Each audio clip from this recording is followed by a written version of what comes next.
moi j'avais conscience de faire un objet artistique.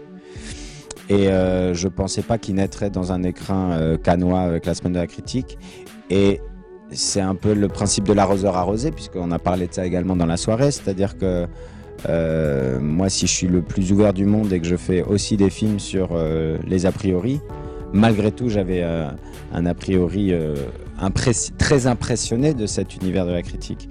Puis tout d'un coup, quand vous voyez que c'est, voilà, comme nous tous, des humains avec leur journée, leurs millions de films à voir, leur culture, et ben nécessairement ça éveille une exigence pour laquelle on doit être révérente.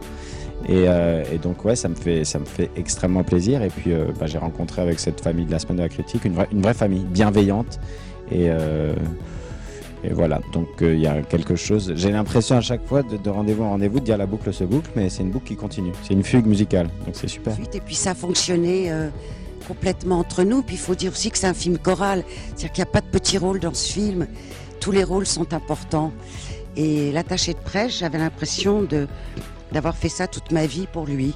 C'était absolument naturel et très ludique surtout. C'était pas un lien à la presse directement, mais effectivement, moi j'ai un personnage qui le filme, qui est un éditorialiste et qui fait un chemin avec ce personnage-là, qui véhicule une image et qui véhicule un univers. Et le personnage qui le filme va se déplacer, les deux vont se déplacer, c'est un double roman d'apprentissage.